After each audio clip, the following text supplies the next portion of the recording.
In today's video, we're going to show you this really cool automation that takes data from RSS feeds and turns them into faceless YouTube videos using HeyGen, n8n, and PostPulse. We'll start by adding the RSS feed trigger to our workflow. We're going to be taking news and topic feeds from an RSS feed and using that to create our script. For our demonstration, we're going to use the example feed already in our node. We'll fetch a test event and then move on. The next thing we're going to do is add the Anthropic Claude node to our workflow. And we're going to message a model and use it to create the script we'll need by summarizing the content of our RSS feed in a sensational, witty manner. So right now we're going to write our prompt, and then we'll execute this step.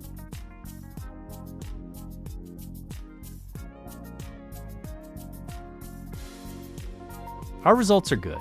We're going to modify our prompt a little bit, execute it, and then move on to the next step. For our next step, we're going to use HeyGen's API to create our AI avatar videos, and we'll do this by adding the HTTP node to our workflow.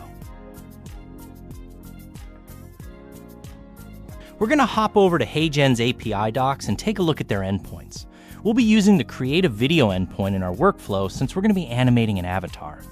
Now, if you checked out other videos on YouTube about HeyGen's API, a common theme you're going to find is that it's pretty complicated finding which body text you'll need for a successful call and which versions of the API to use. It's quite the hassle. So we built a demonstration in a previous workflow, and we're going to copy the version endpoint and JSON body we used there and paste it in our current workflow. By the way, you'll be able to get this JSON body when you get this workflow as a template, so you won't have to struggle to figure this out yourself. Our call method is going to be a post call, and we'll be using the v2 version of the create avatar video endpoint. We're going to add our headers, which include our XAPI key and our content type.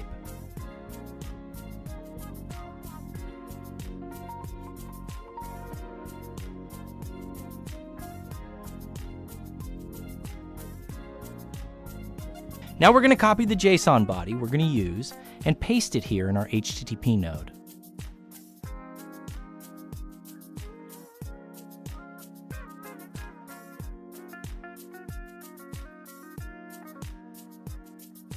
By the way, you're going to need an avatar ID and a voice ID for this JSON body, and you'll be able to find those in the HeyGen dashboard by copying the avatar ID of your preferred avatar and the voice ID of your preferred voice. Now in the input text line in our JSON body, we're going to drag and drop our Claude generated script, and this is the last step we'll need in this node to fully bring our avatar to life. So we're going to execute this node and make sure it's working.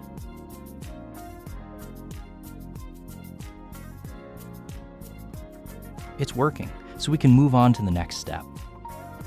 So HeyGen takes a while to finish generating our video, about 4 to 7 minutes. So we're going to add a wait node to pause our workflow for 5 minutes in order to give HeyGen some much needed time to finish generating our video before proceeding with the rest of our workflow.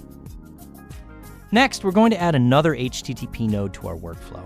And that's because this time, we're going to be using HeyGen's getVideo endpoint to retrieve our generated video, and most importantly, our generated video's public URL. So once again, we're going to copy the URL we used in our previous workflow and paste it here.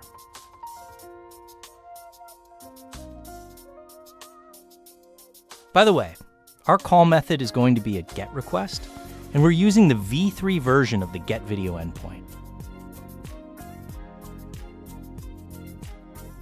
We're going to add our headers again, and then we'll execute this step when we're done.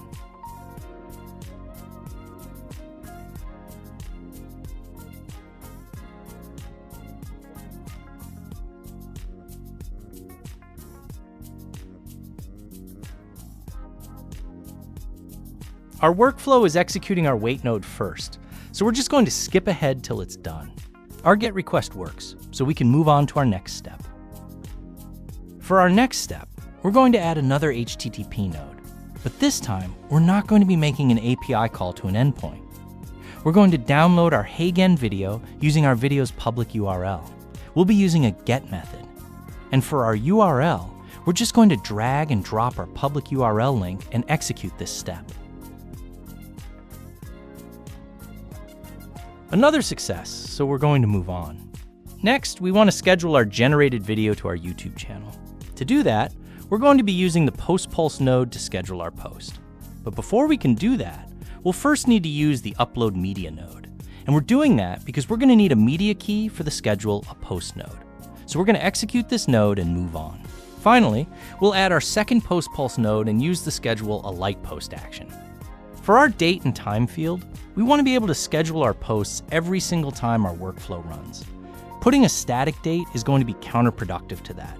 So we want to dynamically set our date and time every time our workflow runs. To do that, we're going to copy this Luxon expression. And this expression is going to add an extra day to our current date and time, scheduling our posts a day ahead each and every time our workflow runs. Next, we'll pick the social media account we'll want to send our post out to. After that, we'll give our video a title. In this case, we'll use a test title for our demonstration. And finally, we'll map out our media key to our attachment field. Let's execute this step and hop on over to the PostPulse dashboard to check on the result.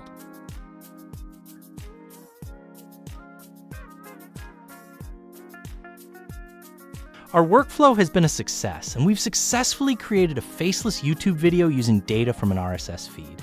And we've done it in less than 7 minutes. If you're interested in this workflow, comment HeyGen plus n8n, and you'll get this workflow as a template. That's it for today's video. Thanks for watching.